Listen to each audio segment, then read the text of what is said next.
Today we're doing our top 12 tips for laser engraving, how to get them dark, crisp, and clean. This is a follow-up to last week's video where we did some prepping for some laser engraving. This week's video, we're going to show you everything that we learned in the order in which we learned it so that you can do a perfect engrave as well. Tip number 1, choose the right tree. Wood does matter. We started with pine. We ended up moving over to a different type of wood.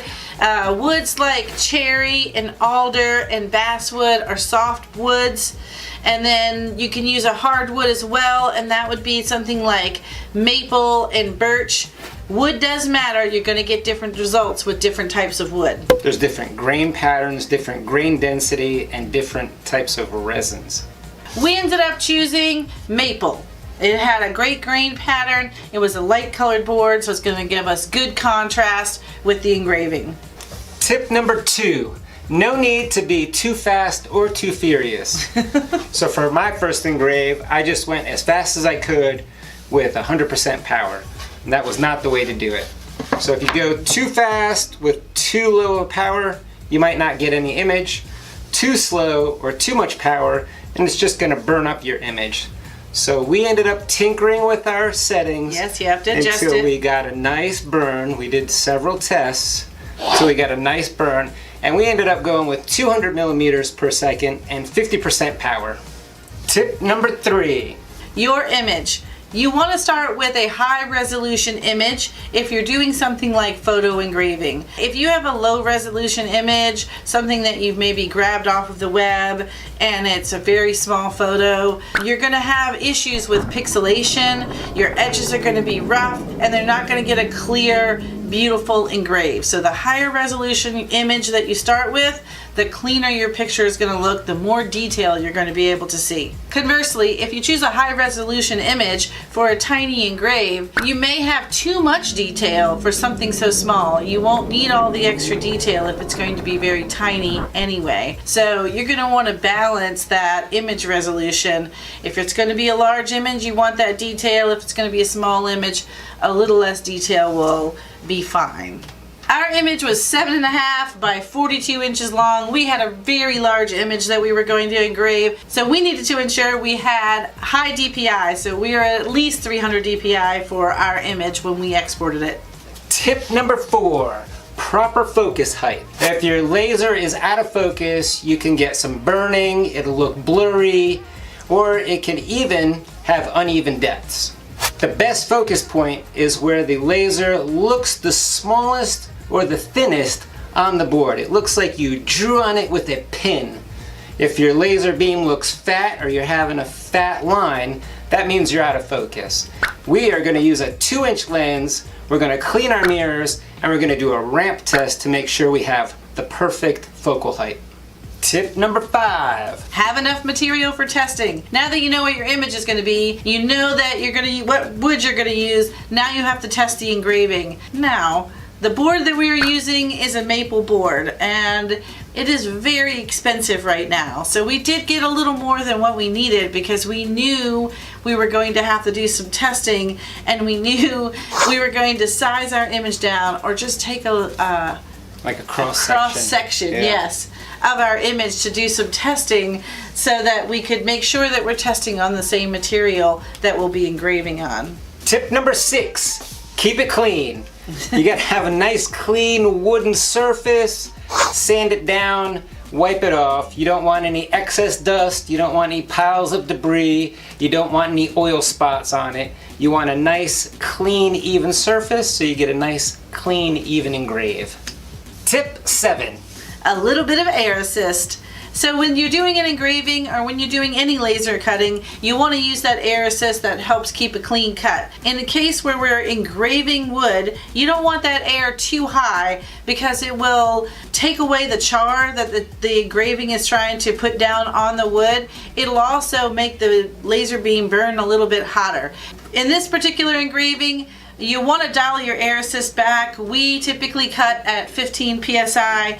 We dialed it back to 5 psi because we did want to blow away a little debris from the engraving, and a little air assist will keep that smoke away from your lens. But we didn't want too much air, and then we didn't want it getting too hot.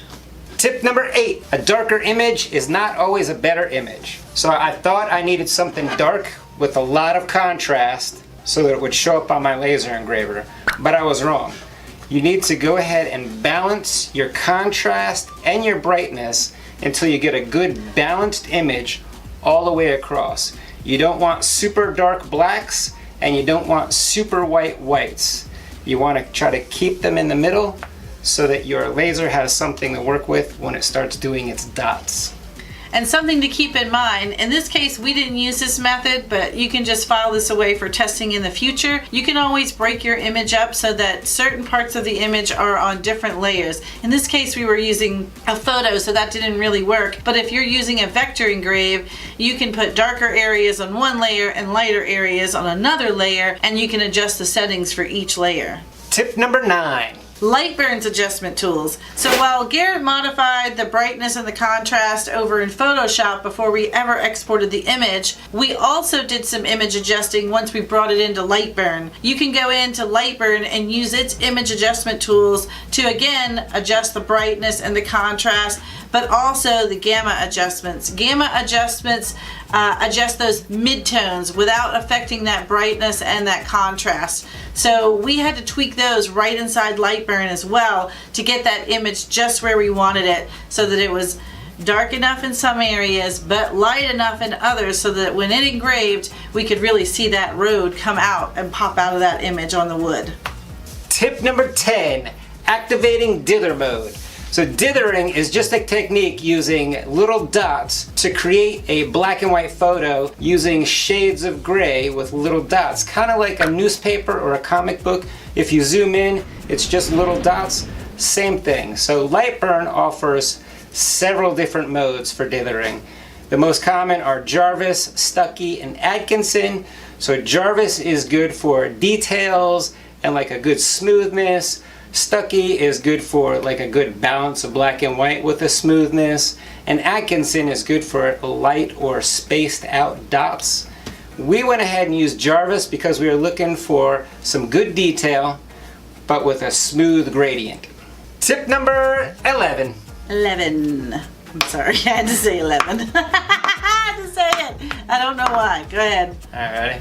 Tip number 11. Optimizing your line interval. So in Lightburn, it's actually called DPI, but what it really is talking about is lines per inch, or the spacing in between the lines. So a higher DPI is going to give you more lines per inch, but a lower DPI will be fewer lines per inch. Now you're thinking with a photo engrave, you're going to want higher lines per inch or a higher DPI.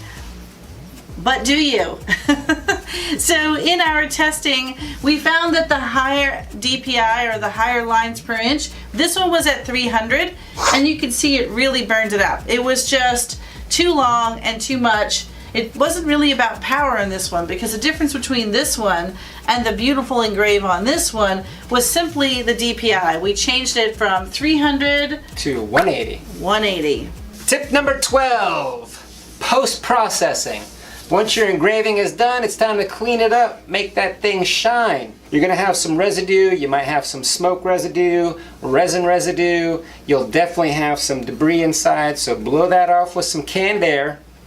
Maybe you wipe your image down, or even a light sand over top to help pop it out. Once you sand it, hit it with some canned air again. You could also add some oil, lacquer, or varnish. That was the most surprising takeaway for me.